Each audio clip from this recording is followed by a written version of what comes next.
हे शिव, आप मेरे गुरु हैं, मैं आपका शिष्य हूँ। हे शिव, मैं आपके चरण कमलों में प्रणाम करती हूँ। माता भवानी जी के चरण कमलों में प्रणाम करती हूँ। हे शिव, आप मेरा प्रणाम स्वीकार कीजिए। इस कलयुग के महामानव श्री हरिंद्र भैया जी एवं नीलम दीदी, इनके चरण कमलों में मैं प्रणाम करती हूँ।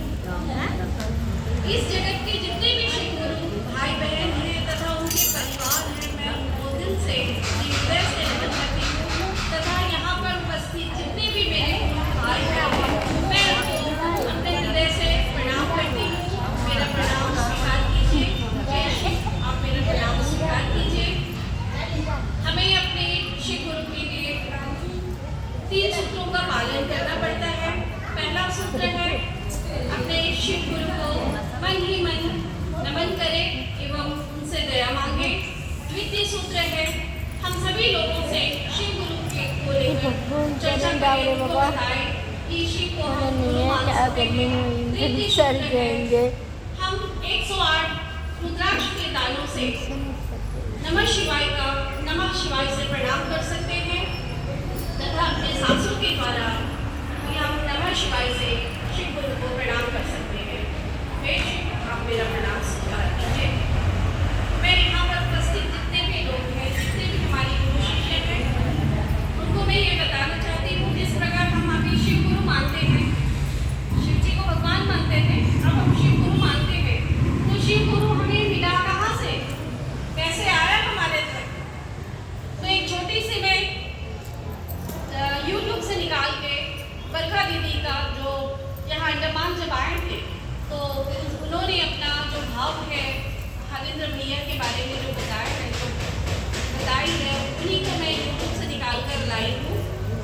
आप सुनिएगा, क्योंकि सभी लोगों को नहीं पता कि हरिंद्र भैया कौन है, नीलम दीदी कौन है। नाम तो हम लेते हैं लेकिन हमें पता नहीं है। सुनिए। नमः शिवाय।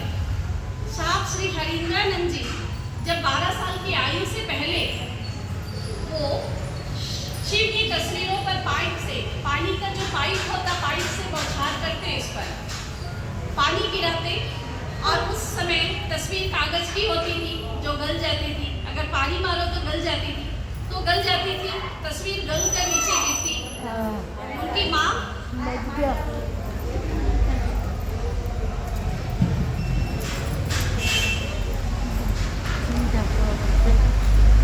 तस्वीरों में पाइप से पानी गिरा रहे हैं और उस समय तस्वीर कागज की होती थी तो तस्वीर गल कर गिर जाती थी।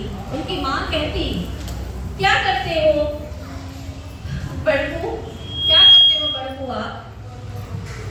तो वो ये कहते, देखता हूँ कि महादेव में इतनी ताकत है, महादेव कागज का है, गल के गिर गया। और उस समय 12 वर्ष का पहले, और जब 12 वर्ष की उम्र होते होते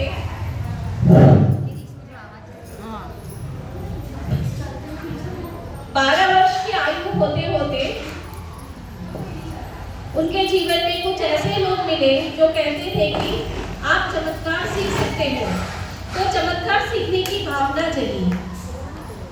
उस समय उसने कुछ गुरुओं की तलाश की। उसमें कोई शमशानी भी मिले, कोई कपाली भी मिला। किसी ने शमशानी साधना सिखाई उनको, तो किसी ने मंत्र जाप सिखाई, किसी ने साधना करना सिखाई। ये सब करते हुए श्री साहब हरिंद्रानंद जी की जीवन की प्यास नहीं बुझी। और इधर घर का हाल ये था, उनके माँ राधा देवी जी को आसपास के लोग कहने लगे, आपका जो बड़ा वाला बेटा है वो बिगड़ गया, बिल्कुल बिगड़ गया, क्योंकि वो अघोरी हो गया है, क्योंकि वो शमशान जाता है। मतलब जो शमशान में जाता है वो दुनिया की नजर में बिगड़ गया। तो इनकी माँ तो माँ होती है, तो इनकी माँ उनको बहुत दुख हुआ। उनके मन से उसने अपने बेटे हरिंद्रनाथ जी से कहा, बड़कू, लोग कहते हैं आप विचलित हो गए हैं कि आप बिगड़ गए हैं। मैं माँ हूँ, मुझको सुनकर बहुत बुरा लगता है। आपके पिता इतने बड़े अधिकारी हैं, वो शिक्षा जगत के उच्च पदाधिकारी है, आप पढ़िए ना, आप तीन भाई बहन हैं, आपको देखकर उन लोग भी सीखेंगे। हम भी अपने घर पर यही कहते हैं, अगर बड़ा वाला बच्चा जो भी है अगर नहीं पढ़ता, शरारत करता है, तो हम भी ये बोलेंगे कि अरे बच्चा आप पहले पढ़ो, आप पढ़ेंगे तो आपके लाइन में बाकी बच्चे आएंगे। इसी प्रकार उनकी माँ भी उनसे कहने लगी,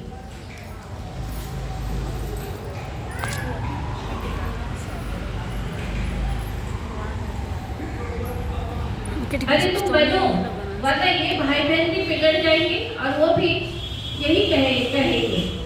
सोचिए, 12 साल की उम्र में साहब हरिद्रानंद जी ने अपनी माँ से क्या कहा? अपनी माँ से कहा, माँ, स्कूल में मेरे मास्टर कहते हैं कि भगवान जो है उनके बारे में जब हम पूछते हैं, हमें बताते हैं, तो हम लोग पूछते हैं कि हम लोग का जन्म कैसे हुआ, तो मास्टर कहते हैं भगवान के घर से आए हो। जब बच्चा जन्म लेता है तो हम भी यही कहते हैं कि भगवान के घर से आया, और जब मौत आती है तो कहते हैं भगवान के पास चला गया। यानी बात तो तय है कि आता भगवान के पास से और जाता भगवान के पास। जब हरिद्रानंद जी ने अपनी माँ से कहा, माँ, जब एक इंसान भगवान के पास से आता है और भगवान के पास जाता है, वो भगवान इंसान के पास क्यों नहीं आता? मैं चाहता हूँ भगवान इंसान के पास आए और एक दिन मैं लेकर आऊंगा। ये इतना छोटा सा बालक, उसका सोच इस 12 साल की उम्र में, देखिए वो दिन से उसी दिन उन्होंने कहा था।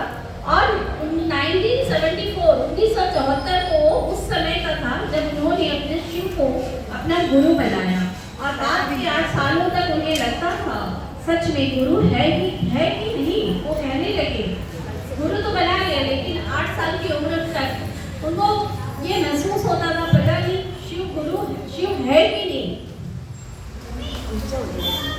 महादेव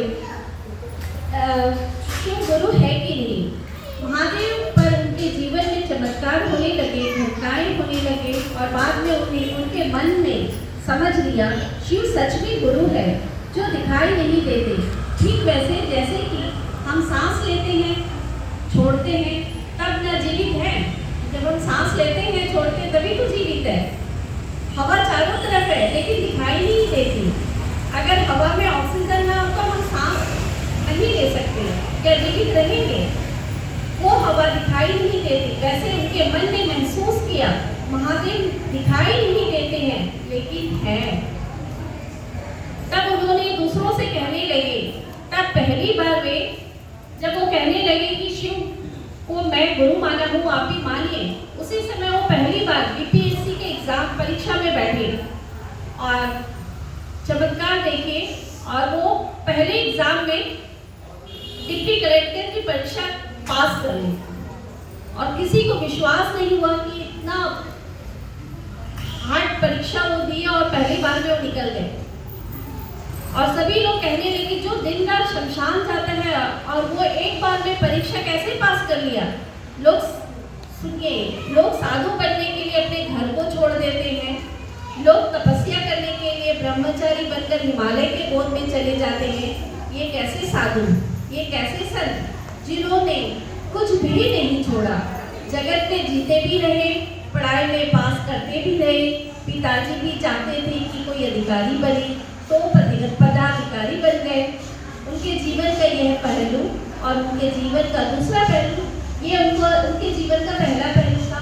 और उनके जीवन का दूसरा पहलू जब उन्होंने शिव को अपना गुरु बनाया, और जब